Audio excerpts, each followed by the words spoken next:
see something, you do something.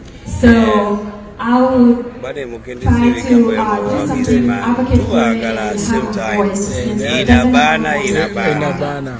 Chibanga balonga babiri bafanagana. So tubagala nnyo mwenna musale pressure. Tetuli wano kuzimba music wa Uganda si kuchanga. Kyonna ekibaawo kiba kibenga erikezo mwagala kullo. Nze abantu bange bakimanyi bembeera nabo kusinga. Ne wayogedde bulungi n'abantu bantu bagezaawo temuteekawo mbeera tetuli ba bulijjo nga mmwe.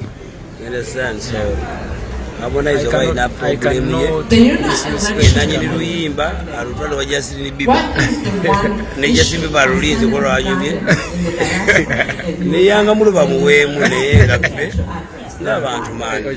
Very nice.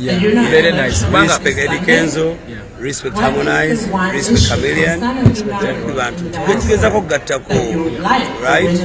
Sobuli Eddie Kenzo gwe kiri muganda wange nze akati tugenda balita remix enda muli Justin Bieber ate nga tugaseemuko nezali tugenda balita nezali boss lady aliko ina bana bane mubere bantu balungi mutegemu ekisa. Uganda proud, big one love, bless it.